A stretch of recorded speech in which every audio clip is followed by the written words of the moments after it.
Namaskar, respected Ganpat Dadaji. I'm calling him that because I was hosted at the Ganpat University and was one with all the young minds that he has infused with the spirit of GUNI, and he himself calls GUNI number 1, and has had an amazing life, inspiring not just thousands, because every year under the portals of Ganpat University, close to 8 to 10,000 students graduate with wonderful credentials and, more importantly, values. Dr. Mahendra Sharma sir, Honorable Group Pro-Chancellor and Joint President, esteemed guests who were on the dais, Madam Harjeet Kaur Joshi ji, Excellency Monica Nagelgaard ma'am, Consul General of Norway, and all other eminent dignitaries of the dais. It is indeed a privilege to have been here with you and to be given this brief moment to present what Indian administration is curating and investing, as Dr. Mahendra Sharma had said, leading today, creating leaders and institutions for tomorrow, for India's maritime global leadership. This presentation is focused largely on maritime skilling, and I will run through it because I am also living behind the note.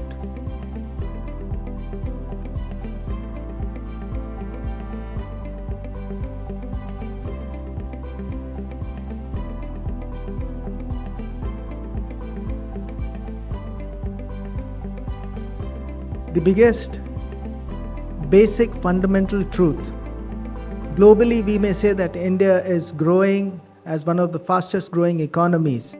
We may be leveraging technology, we may be the third economy by 2027 and powering ourselves to close to 5 billion in GDP. But where is our real strength? Is it in our democracy? Is it in our diversity? Is it in our stability, integrity, our being the global voice of sanity? I believe it is in our demographic dividend. Globally, as I speak, India in the next decade will be one of the youngest nations. You can see the peak in the curve, and it is this demographic dividend which will catapult it faster than any other country globally for innovation, for leadership, not just in the maritime sector, but in multiple sectors. I'm trying to draw a parallel of how India can lead with talent, with application. This is the Jan Dhan, Aadhaar, and the mobile trinity.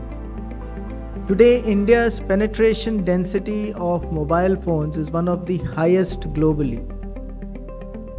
You will all remember we got freed from the colonial yoke, and the Honorable Prime Minister Sir has given us the Amrit Kal Vision 2047 for a Vikasit Bharat.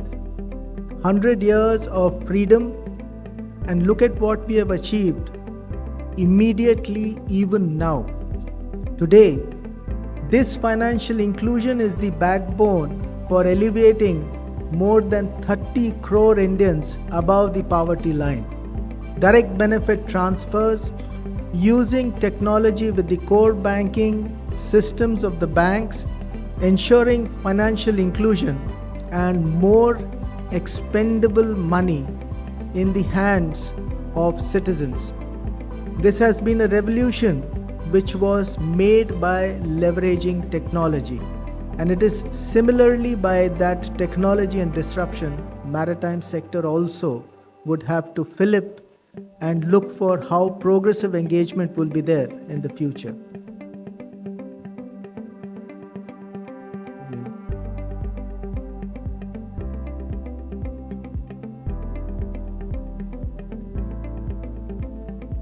building and continuing on the convenience of payments that banking has made for you. I will just showcase this by simply making two statements. Today, the IRCTC website, which basically is for booking of tickets on your Indian Railways. This is among one of the top 5 global e-commerce portals. In India, the digital transactions in terms of payments is the highest globally. And I'm talking about a globe where when Shri P.K. Mishra ji spoke, he very specifically mentioned logistical and strategic choke points like the Strait of Hormuz being a reality. So while India is expanding on a completely different paradigm globally, you are having disconsonance, a lot of hard polity which is not basically talking about global equanimity or a progressive engagement. Why are there more than close to 1,800 ships still stuck in the Strait of Hormuz? 2.5 months and counting, we have close to around 3,500 Indian seafarers on vessels in the Strait of Hormuz. Don't they have families? Don't they have near and dear? It is to move away from this kind of a disconsonance and work towards progressive global good that we need initiatives and India to be a global leader. This, of course, is Indian maritime assets, 11,000 plus shoreline, extremely strategically located. Today it is really nice to witness Ganpat University investing in Goa for the first deep sea diving institute.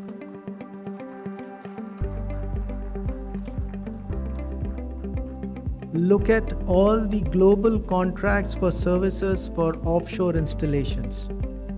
Look at all the input and ready contracts you would get for salvage.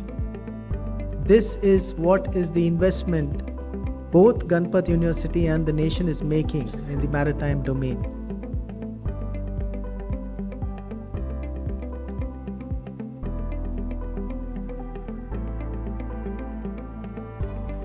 The criticality of the blue economy, sorry for the slides slipping through, and why I'm speaking from the slides is essentially, if you look at our turnaround times, today there was publications launched on logistics. There was a course which was launched, a bachelor's course in business administration and logistics. This is the future. For India, the Honorable Prime Minister, the entire government of India has emphasized 3 specific aspects. Number 1, ease of doing business. Number 2, trust-based compliance. Gone are those days of mistrust, or of license raj, or of a government that would keep on hindering your growth. And the third is the ecosystem approach, where you are taking all components of the ecosystem together. So for maritime, if we are talking maritime skilling, we are looking at basically exceeding the present 16% of seafaring pool to 20% plus. If we are looking at shipbuilding, we are wanting to move from the 16th rank to the 5th rank globally. If we are looking at any aspects related to port functioning, we are growing with major transshipment hubs like Vadinar, then you've got Vadhva, you've got Galathea happening. You're also looking at basically opening up Indian tonnage by registration, looking at innovative bespoke financing solutions at Gift City, and also rationalizing the entire tax regime so that the Indian flag as well as the already operating foreign flags have their own breathing space and make India a premier maritime destination. Much has been said about the blue economy. I will reiterate what has been said. India's growth is pivotal on this pillar, and without this pillar, which is your major global supply lifeline, Indian economic growth will not be feasible. Please recall the immediate shock in terms of the perceived shortages for the LPG, the issue of shortage for supplies of LNG, which basically were precursors for manufacturing urea and fertilizers. The concern that does the country have enough fertilizer stocks for the Kharif season. The government has done much more than just provide for one season. They have secured global supply lines alternatively, and as I speak, those are being operationalized. Spot parcel purchases of LNG, LPG, because depending on one geopolity is only exposing yourself to energy risk, to supply line risks. And if our blue economy and our global supply lines on mercantile routes were not effective, we would not as a nation have been able to overcome this. I'll go faster now.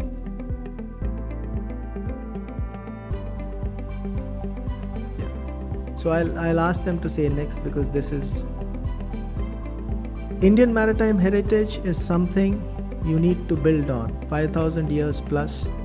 The Honorable Prime Minister inspired the National Maritime Heritage Complex at Lothal, which was arguably the first foremost dry dock. And similarly, what I'm trying to say is Ganpat University is headquartered in the Honorable Prime Minister's own home district. And I'm really sure that Ganpat Dada will take it, as has been his dream, as the Tatas of education. You will pioneer and change and transform young human lives, young Indian human lives. Next, please. This is a maritime tradition, and why I have showcased the timelines is, although we started slow, we were a significant part of the maritime heritage and history globally. We have had wonderful partners like Excellencies here from Norway, amazing maritime relationships. Now is the time for an exponential growth, and that has to be built on maritime diplomacy and international maritime trade. Next, please. Next slide, please. I do not need to keep reiterating. These two vision documents are by the government, for the government, and for every sector of the maritime domain. Very clearly, very cogently given key performance indicators in MIV 2030 and 11 specific themes in the Maritime India vision. All we are now doing is methodically applying ourselves to attain this vision at a pace which is to be seen to be believed. Next, please. I'll now come to the theme of the 5 T's and training and skilling. Next. This, of course, is the infrastructure that the Directorate General of Shipping, which will now transition to the Directorate General of Maritime Administration, governs. Close to 176 pre-sea and post-sea institutes, including those wonderful cadets who are taking part with us here today in this program from Ganpat University Live. Several of them are preparing their future, their bright future, in service of this wonderful nation. Next, please. This is the global position. If you look at 2010, you had 4.54% of the global seafaring pool. Today we have already reached 16.04%. This is a phenomenal rise. Indian seafarers today are recognized as competent, dependable, and stable, trustworthy hands on board, and we need to build on that credentials. Next, please. This is a true salute to the ladies because they are also participating right alongside their male peers in the maritime domain. There are some maritime lady leaders who are present here. Madam Joshi has been advising us in the Sagar Mein Samman initiative. Madam Sonali Banerjee is here as a principal surveyor, was the first chief engineer in India. Madam Saleh is there. Each one of you has been contributing, and these are the rich results. 739% of growth for women in maritime. Next, please. Much has been said about seafaring, risks, strain. The entire standards for testing, watchkeeping and competencies is also a framework as an international convention under revision. Government of India is strongly making a pitch with the IMO in 2930 to work towards hosting the convention revision in India. 2010 it is called the Manila Convention. We are all working together to ensure it is either called the Mumbai Convention or the Delhi Convention. And at the core of this is Sagar Mein Yog. Just as I spoke about heritage, these 10 modules is essentially a reflection of the 22 active areas of revision under the HTW by the IMO. And I'm grateful to several of the contributors here. Dr. Deepti Mankad ma'am is also here. Each one of them have contributed to these modules. And I'm seeking partnership from Ganpat University and from all the stalwarts here to take this forward. Next, please. This is something which is as a duty I am presenting, and I will be specific because this is what Directorate General of Shipping is engineering right now. We do not have a common admission portal. So while there are excellent universities like Ganpat University, there are also fake maritime training institutes. Fraudulent recruitments, fake offers, and they cheat the youth who is gullible. They get misled, they pay money. Now this is to be stopped with a digital electronic common admission portal. While IMU does the CET, outside the DGS approved institutions, from the IMU CET after the cutoff and from the JE, we will map all the available seats and do an electronic enrollment. The second problem here, you may study in a maritime course, you may do BSc Nautical, you may do diploma, you may be doing ratings. What completes your course is the ship on board mandatory training. Today, because of the lesser number of vessels, we have less number of ship on board berths. What is the result? You have 2 batches, 3 batches, 4 batches, where a student who has done his theoreticals is still waiting for his ship on board berth. Here again, there are agents who probably misuse this supply pipeline, which is much larger than where basically the demand being much greater. More number of cadets, less number of ship on board berths. As I said, when we initially map the admission of a cadet into a maritime course, we continue the full life cycle to a digitally mapped ship on board berth. Ganpat University has done a digitized training assessment record book. Similar digitization of the training assessment record book will be done. And now, the dynamic batch sizing.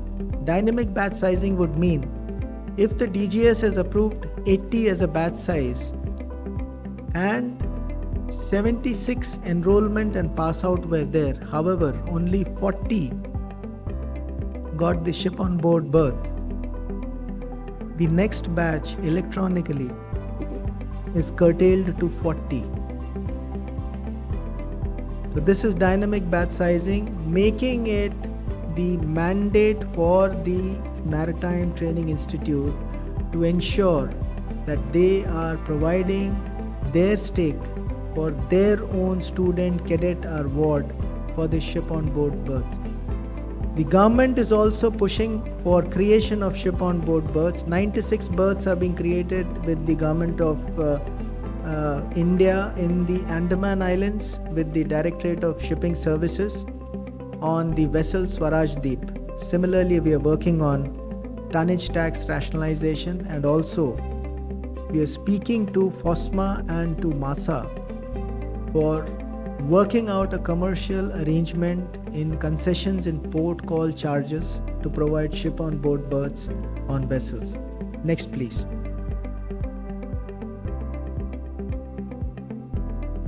For the Maritime Training Institute module, all processes in DG shipping, there is a lot of complaint by Maritime Training Institutes that DG shipping's process is too lengthy, too bureaucratic, in principle approvals are not given. We are putting it all out in the open domain by August, end-to-end digitized with timelines. Next, please.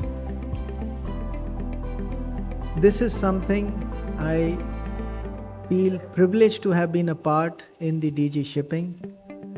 This is in the beta version now. It's a 24/7 grievance redressal system. We have an international toll-free number. You have basically a domestic toll-free number, a WhatsApp, integrated services, email, and there is a 24/7 helpline for our seafarers globally. You call, you intimate, you mail. There is a unique tracking ID given to your grievance, and that is electronically tracked throughout an escalation matrix till your grievance is closed. This is the first ever globally a 24/7 grievance helpline for maritime. This gives a lot of confidence to people in the maritime sector that my government is with me. Next, please. I mentioned the common admission portal. Next, please. The competencies examinations, written and oral. This is completely been digitized as a first ever. We have already got the pilot live in Noida, and all pass outs from the maritime domain will now be going through the digital version. Although right now they do still write the answer scripts, in light of what has been observed in certain other national examinations and concerns raised, I am assuring you of an integral and a proper, secure digital system for conduct of the COCs written and oral by DG Shipping for seafarers. Next, please. This is something where I need a lot of help. We are working on the training ecosystem. In India, every major fleet manager is having their own maritime training institute. The standards are same, but say Seven Islands has their own captive maritime training institutes. Anglo-Eastern has their own captive maritime training institutes. MSC is growing from here. Now they have entered into partnership with certain maritime training institutes. The employer's concern is to standardize and ensure the pass out cadet who is being given employment on board, he or she has the requisite competencies and familiarization with their ship management procedures. In the other maritime training institutes, we need to standardize the pedagogy and the dispensation of training. Most of these lead maritime training institutes have learning management systems. We have one, but it is antiquated. We need to bring in web-based simulation, where simulators are not capital intensive and not there available. We put in web-based simulation. Our faculty needs to basically have certification and advancement, so faculty development. A complete training ecosystem with the exit examinations, and we are working towards this. We'll need all the advice and handholding from basically the participants such as Ganpat University and all other maritime training institutes and stakeholders. Next, please. My colleague from the IRS had spoken about decarbonization, the 3 Ds, digitalization. The Indian Green Shipping Initiative is all about sustainability. Sustainability meaning investing in your future. We are coming out with a consulting document which basically originally was launched in the presence of the Secretary General last year with technical inputs from IRS on alternate fuels, and this was called the Indian Green Shipping Policy Framework. We are revising that now. Next slide, please. To not the National Green Shipping Policy, but a work in progress which we are calling the National Maritime Decarbonization Policy Framework. This shows 7 pillars. We have added an 8th pillar also, which is waste discharge and waste management in maritime, because there are major areas of concern in the Bay of Bengal, certain areas which have been ecologically degraded, and those need a lot more of emphasis. India still isn't a signatory on major international declarations which are world leading. For instance, European Union has their ETS. Of course, in the IMO, we're working towards the GFI based Tier 1, Tier 2. But India has committed itself to being net zero by 2070, and the position of the government is subsectorally in maritime. We will not preempt. We are attempting hard to showcase shipping as a transitional sector which will do the transition quickest, and 2 paradigms. If we shift to green fuels, today your 80-85% of hydrocarbon usage, petrol, diesel and all other hydrocarbon dependent energy sources, which makes you energy insecure. What happened in the Strait of Hormuz made us fear whether we'll have cooking gas in our houses or not. That fear was there. You shift to green fuels, India has the highest natural solar ambient exposure since it is geographically placed and blessed by divine. So the solar unit of renewable energy that India produces is globally at the lowest cost. Naturally upstream and then downstream for green hydrogen, green ammonia, for methanol, wherever you are using this renewable energy, you are having a natural global advantage of cost competitiveness. No one can give you green ammonia or green hydrogen at the cost that India can. So you become anyhow, by sheer commercial sense, a green energy surplus nation if you invest and start the journey now. And that is what we are working on, ladies and gentlemen, towards the decarbonization pillar. Next, please. This, of course, talks about the human element and the just transition. All of you have to be leaders where you take along the coming generations. As technology disrupts, we need to ensure the human element is insulated from that disruption. Safety, human dignity, and equanimity and inclusion is what should basically dictate our future engagement in maritime. Next, please. This, of course, is the last slide on Ganpat University. I richly commend their initiative. In the sense, 30% of the cadets are women. I have listed out a few of their achievements, but this is not to discount it, and I go back to the original pioneer Ganpat Dadaji. If you look at his motivation, he's joined you in the middle of the night from California. It must be something divine that drives him and inspires all of us. Let us all join in and support this initiative. And I am sincerely grateful for a very kind, attentive listening. Thank you so much. Jai Hind.